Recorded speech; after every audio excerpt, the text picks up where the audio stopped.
Hello, and welcome to another episode of Middle East Unfiltered. Today I sit with Giulia Hazima, an Israeli Druze educator, archaeologist, and advocate, to explore the history, culture, and identity of the Druze community, and to better understand what it means to be Druze in today's world. This is Middle East Unfiltered. Let's get started. Giulia, welcome.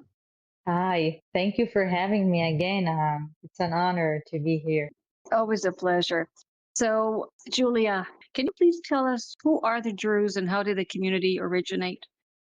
Sure. The Druze are a small but distinct ethno-religious community that originated in the early 11th century in the Middle East during the Fatimid Caliphate in Egypt.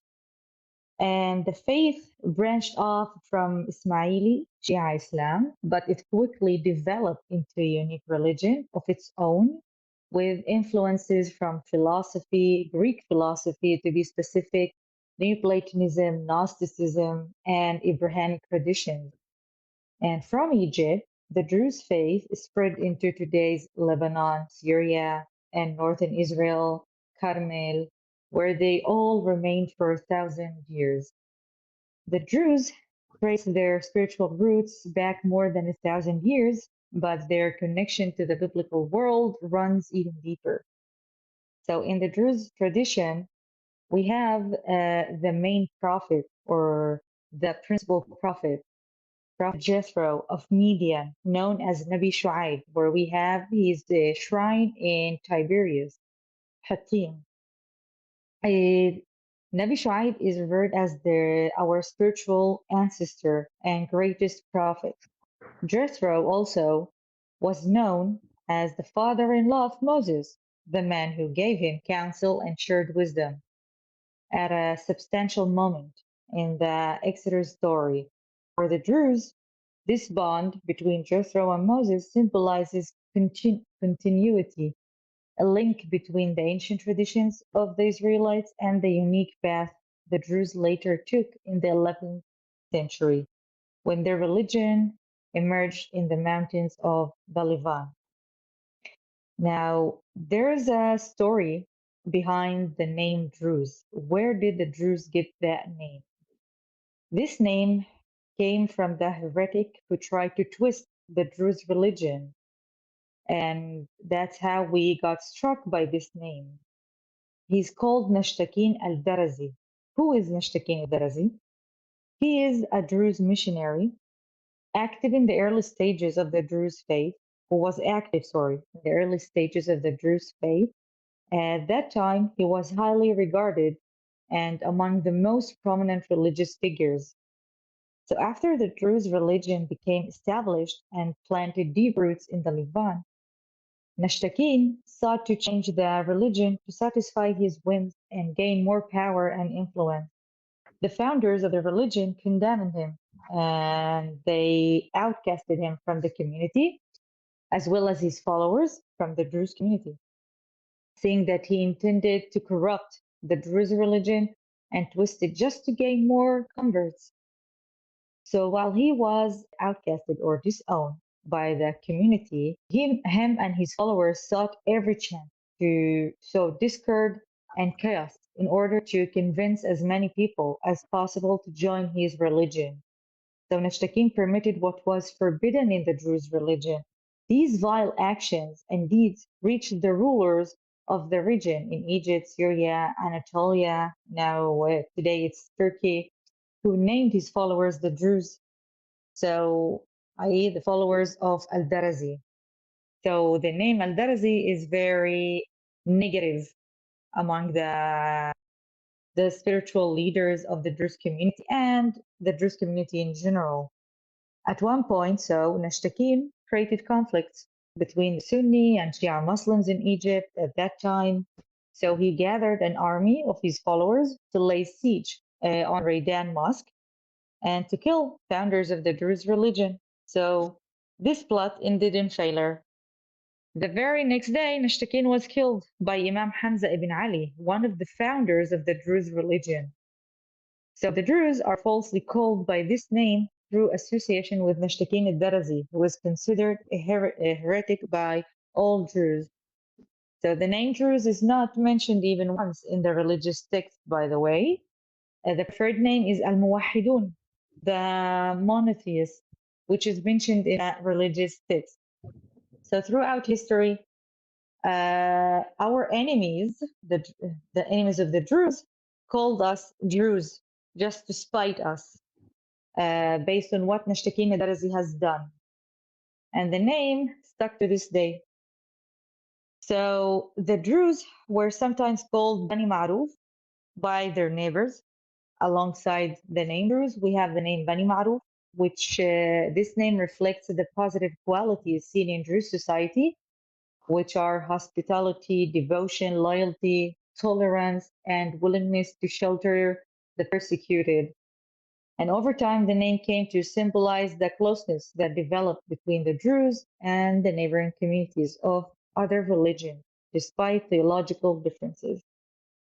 And also, we have the name Wahidun, as we mentioned before. It means in English that Unitarians.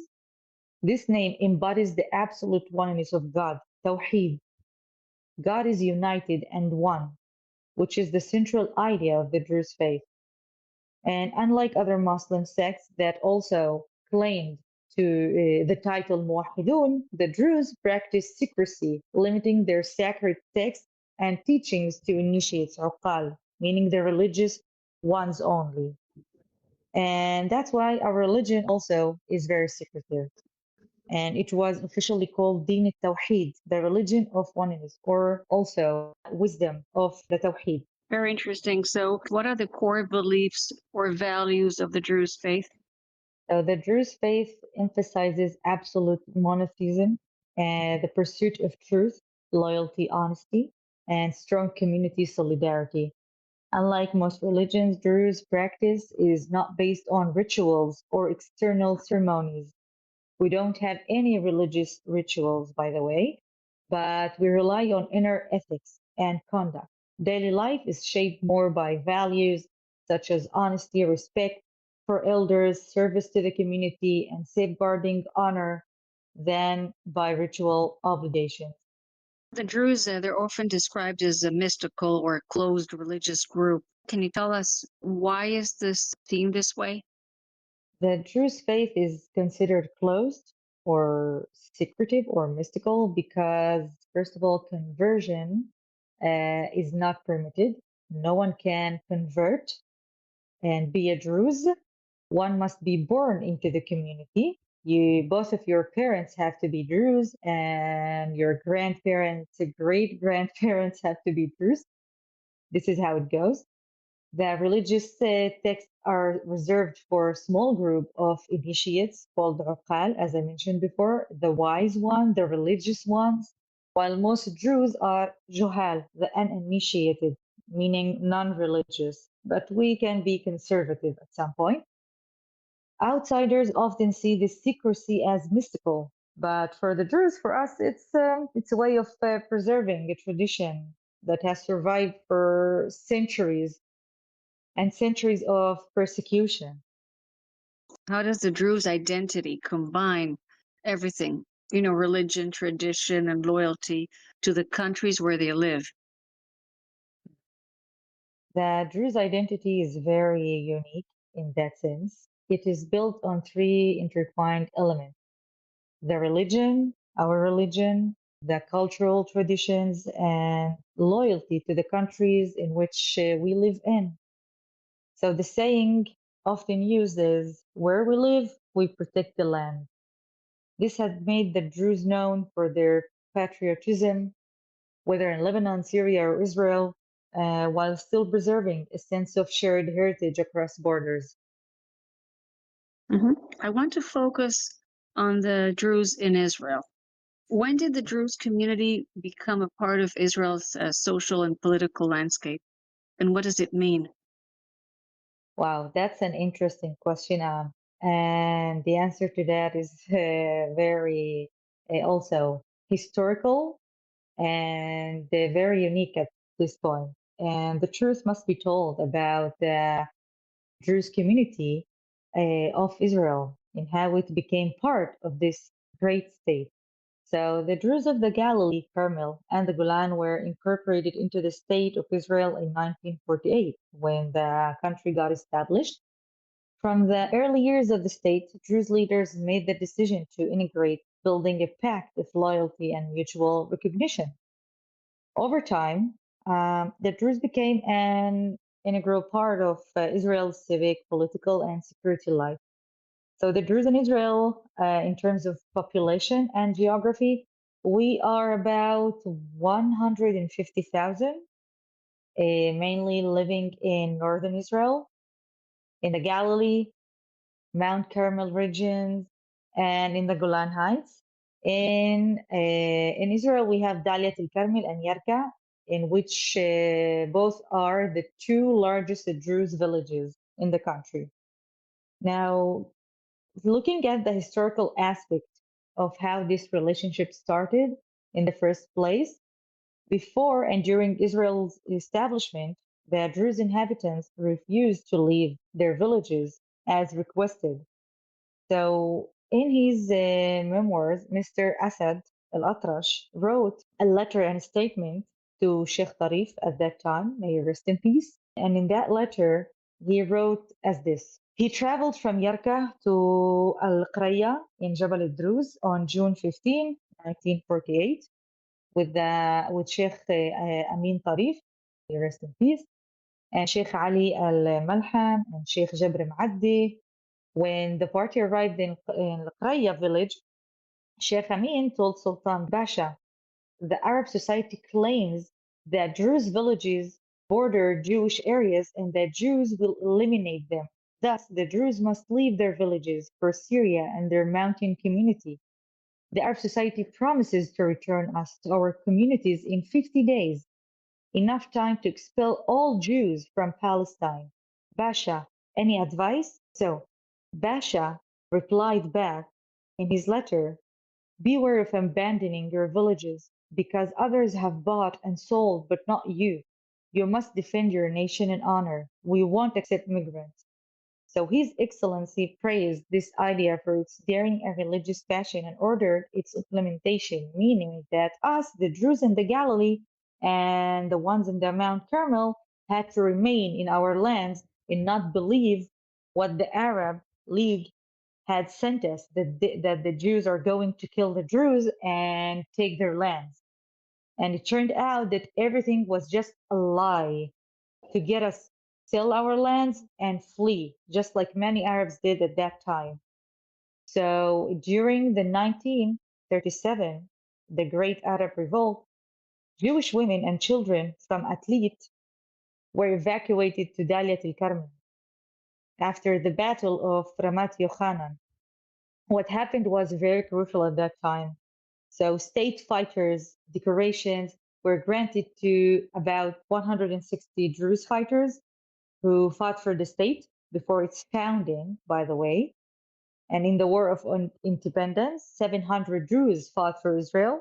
And in the first row of Osifia Cemetery, War of Independence veterans are buried with the sign of defense. Thus, the relationship between Jews and Druze in Israel is often described as a blood alliance, a blood covenant, Brit Damim, Tahaluf al-Dam in Arabic, a term symbolizing shared sacrifice and loyalty. Now, let's go over the blood covenant, what it means and what it is. The blood covenant notion originated from Lieutenant Asaf Katz, a Jewish commander from Kibbutz Yagur, who led the Druze unit in the Battle of Yanuh Jath here in the Galilee in October 1948, in which the Druze, a Druze soldier, fell down with him. The blood covenant figuratively began when their blood mixed. So Druze neutrality during the 1936 till 39 Great Arab Revolt offered Jews hope for cooperation, but Arab nationalism again preyed on them. So an evening in 1938, Druze delegation claimed to represent a large population in Kibbutz Yagur. They claimed that the Arab gang mistreated them. So the Yagur's pals invited Abba Khushi to meet some residents of Carmel and Haganah, pledged to battle Arab gangs at the gathering at that time to resist Arab harassment. So the Haganah offered the Druze firearms and ammunition, while the Druze gave important information to them. Moving on April 15, 1957, the Israeli government declared the Druze community a distinct sect with an autonomous entity. So this is very, very unlikely to what is the situation to the Druze in Syria and Lebanon. So in response to His Excellency Sheikh Amin Tarif's demands, along with the late Sheikh Abu Muhammad Kamal Al-Addi from Yarka village and Sheikh Abu Kamal Ahmed Khair from my village, Abu Snan, a Supreme Druze Religious Council was formed with His Excellence as president. So he requested that the Knesset ratify the Druze Religious Courts law in 1962, recognizing the Druze community as a separate religious group like others in Israel. And that's how the Druze in Israel are an independent sect. We are only Druze, not belonging to the Arab sector at all. We have our full freedom to practice our own beliefs after this historical record that I just mentioned. So, yeah. I wanted to ask about the blood covenant. I always knew that it ran deep of the Bible days, that there was a relationship when Moses escaped from Pharaoh to the desert. So, and then he met Zipporah, and Zipporah's father was Jethro, Nabi Shwaib. So basically, Jethro was the father-in-law of Moses. So it really runs deep.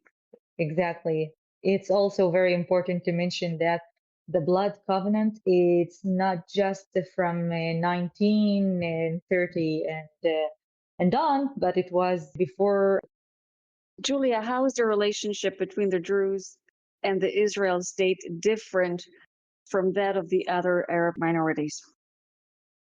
So, unlike other Arab citizens of Israel, Druze men are required to serve in the Israel Defense Forces, IDF, under an agreement made in 1956. The Druze community has produced some of the most decorated and high-ranking officers in IDF history. So their role in Israel's defense is a testament to their commitment, despite political and social challenges sometimes. And let me give you an example of notable Druze figures in Israel. We have Ghadir Imreh, Ghadir Kamal Imreh. She is the first Druze woman that got elected to the Knesset. We have Amal Asad and Imad Faris, the Brigadier General. And we have Ghassan Aliyan, Major General. And we have Tawfiq Jabr, for example, who is a Colonel Air Force officer. So the Druze in Israel are not only noted for their military and security contributions, but also for their scientific, educational, and academic achievements. Druze students at Israeli universities have increased significantly in recent years. Many chose medical, engineering, high tech, and natural sciences. Druze education has been also independent from Arab and Jewish education since 1976. We have high school graduation rates, Bagrut, for Druze pupils that are greater than the Arab sector. Giulia, if you were to address the people outside, international audience, I know many people are listening to YouTube. What misconceptions about the Druze would you like to clear up? So, a common misconception is that the Druze are simply another branch of Islam. In reality, this is not true.